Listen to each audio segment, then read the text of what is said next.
이 새벽에 우리에게 주시는 하나님의 말씀은 스가랴 9장 9절부터 17절까지의 말씀입니다. 제가 가지고 있는 성경책으로 구약 1320쪽에 있습니다. 하나님의 말씀을 받들어 읽겠습니다. 시온에 따라 크게 기뻐할지어다. 예루살렘에 따라 즐거이 부를지어다. 보라, 내 왕이 내게 임하시나니 그는 공의로우시며 구원을 베푸시며 겸손하여서 나귀를 타시나니 나귀의 작은 것 곧 나귀의 새끼니라. 내가 에브라임의 병거와 예루살렘의 말을 끊겠고 전쟁하는 활도 끊으리니 그가 이방 사람에게 화평을 전할 것이요 그의 통치는 바다에서 바다까지 이루고 유브라데 강에서 땅끝까지 이르리라. 또 너로 말할진대 내 언약의 피로 말미암아 내가 내 갇힌 자들을 물 없는 구덩이에서 놓았나니 갇혀 있으나 소망을 품은 자들아 너희는 요새로 돌아올지니라. 내가 오늘도 이루노라. 내가 내게 갑절이나 갚을 것이라. 내가 유다를 당긴 활로 삼고 에브라임을 끼운 화살로 삼았으니 시온아 내가 내 자식들을 일으켜 헬라 자식들을 치게 하며 너를 용사의 칼과 같게 하리라. 여호와께서 그들 위에 나타나서 그들의 화살을 번개같이 쏘아내실 것이며 주 여호와께서 나팔을 불게 하시며 남방 회오리 바람을 타고 가실 것이라. 만군의 여호와께서 그들을 호위하시리니 그들이 원수를 삼키며 물맷돌을 밟을 것이며 그들이 피를 마시고 즐거이 부르기를 술 취한 것 같이 할 것인즉 피가 가득한 동이와도 같고 피 묻은 제단 모퉁이와도 같을 것이라. 이 날에 그들의 하나님 여호와께서 그들을 자기 백성의 양떼같이 구원하시리니 그들이 왕관의 보석같이 여호와의 땅에 빛나리로다. 그의 형통함과 그의 아름다움이 어찌 그리 큰지 곡식은 청년을 새 포도주는 처녀를 강건하게 하리라. 아멘. 이 시간에는 물 없는 구덩이 같을지라도 라는 제목으로 말씀을 나누도록 하겠습니다. 어제 본문에서는 하나님께서 이스라엘의 인근 국가들의 세상적인 지혜와 그에 따른 교만으로 심판하시지만 이스라엘만큼은 보호하시겠다는 그런 말씀이었습니다. 오늘 9절에서는 그 분위기가 달라지는데요. 9절 첫 부분에 보면 시온에 따라 크게 기뻐할지어다. 예루살렘에 따라 즐거이 부를지어다 라고 합니다.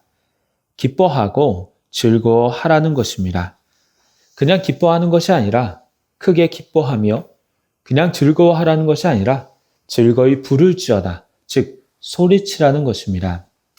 왜 그렇게 기뻐하고 소리칩니까? 내 왕이 내게 임하신다. 너희 왕이 너에게 온다는 것이죠. 내가 왕을 찾아가는 것이 아니라 왕이 나에게 온다는 것입니다. 내가 어떠한 소원을 가지고 왕을 찾아가는 것이 아니라 왕이 나를 찾아오셔서 나와 함께 하신다는 것입니다. 이것이 얼마나 감격적인 일입니까? 아마도 이 말씀을 듣는 이스라엘 백성들은 다윗의 언약을 떠올렸을 것입니다. 사무엘하 7장 16절에 내 집과 내 나라가 내 앞에서 영원히 보존되고 내 왕위가 영원히 경고하리라 하셨다 하라 라고 기록되어 있습니다. 하나님께서는 다윗에게 분명히 다윗 왕조가 영원히 경고하게 설 것이라고 하셨는데 다윗 왕조인 남유다는 시드기야 왕을 마지막으로 멸망하고 말았습니다. 약속의 말씀과 현실과의 괴리 가운데 백성들은 왕이 온다라는 예언의 말씀을 들었을 때 하나님께서 다시 다윗 왕조를 세우시는구나.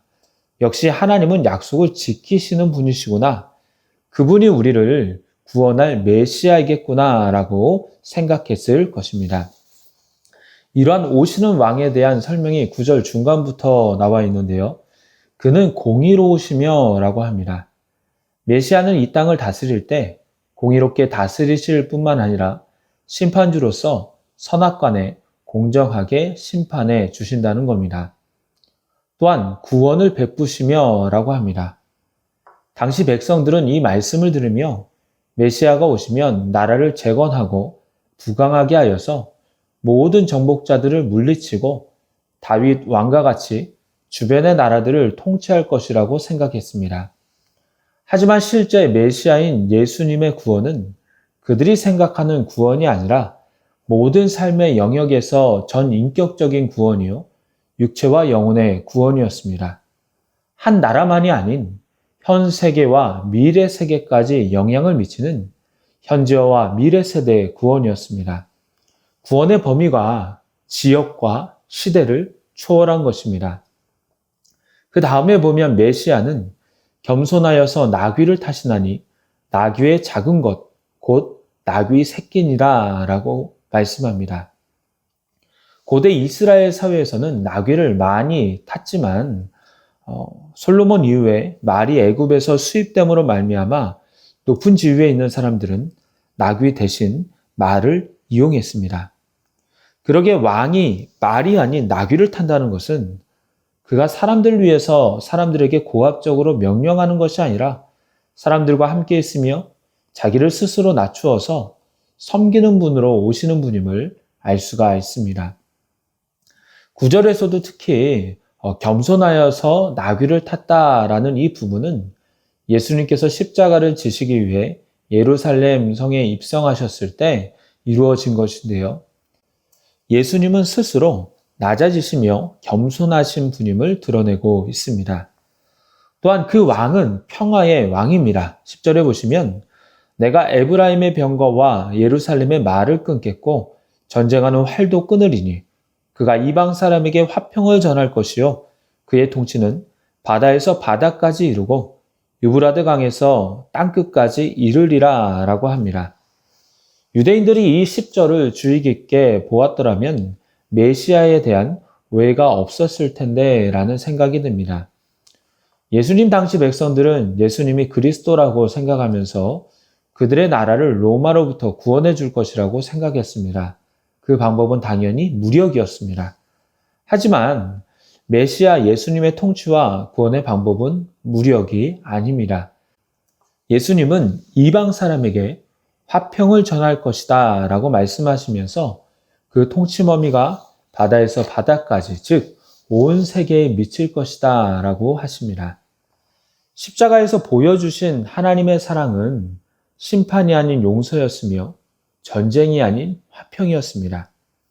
그러기에 힘의 논리로 본다면 예수님은 종교 지도자들에 의해서 십자가에 못 박히신 것이지만 사랑의 논리로 본다면 예수님은 스스로 십자가를 지심으로 우리에게 사랑을 베풀어 주시고 하나님과 우리를 또 사람과 사람 사이에 화평의 길을 열어 주신 것입니다.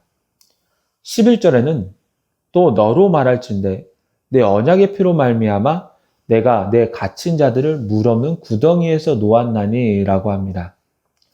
물 없는 구덩이라는 것은 사람을 구덩이에 빠뜨려 놓고 물도 없이 심각한 갈증 가운데 서서히 죽어가게 하는 것입니다.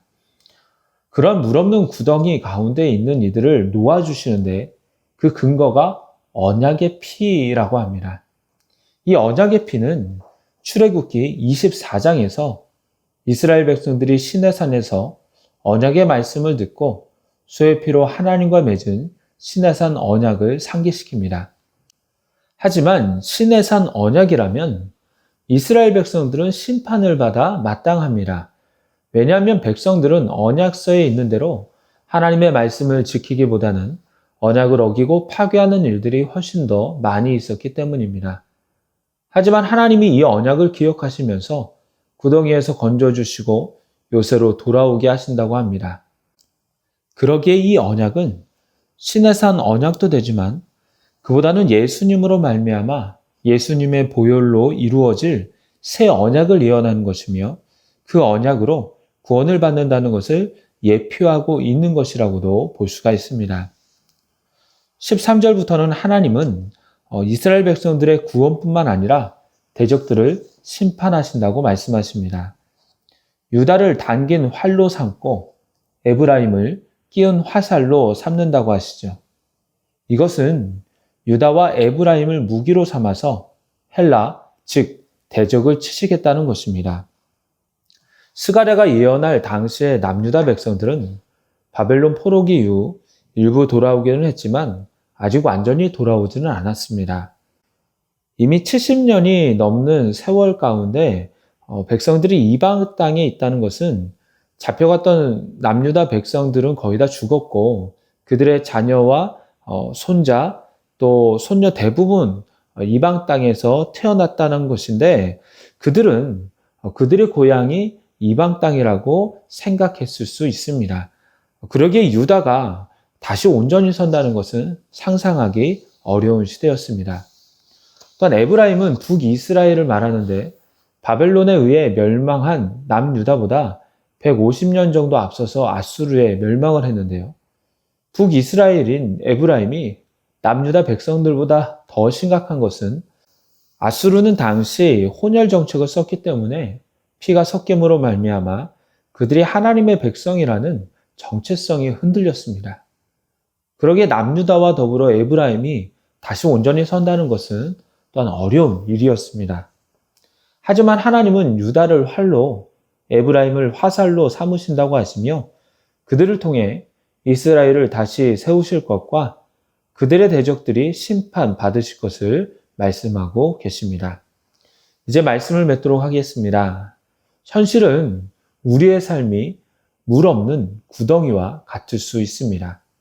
전혀 소망이 없으며 이대로 가다가는 육적으로 영적으로 죽을 수밖에 없는 환경에 처해졌다고 느낄 수 있습니다.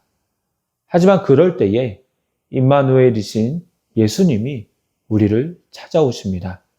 우리에게 임하셔서 우리와 함께 하시며 우리에게 다시금 힘을 공급해 주십니다.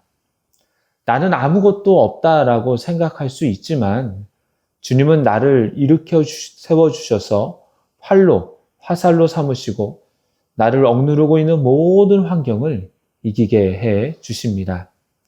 그러기에 나에게 찾아오신 임마누엘 예수님을 붙잡고 그 예수님의 이름과 능력을 의지하며 또한 승리하며 나아갈 수 있는 저와 여러분이 되기를 소망합니다.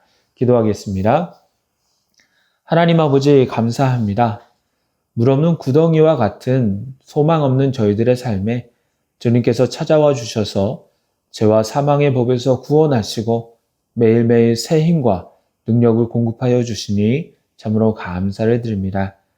가장 힘이 없을 때, 가장 낙심해 있을 때, 가장 절망 가운데 있을 때 유다를 활로 에브라임을 끼운 화살로 삼으셔서 대적을 치시겠다고 하신 주님.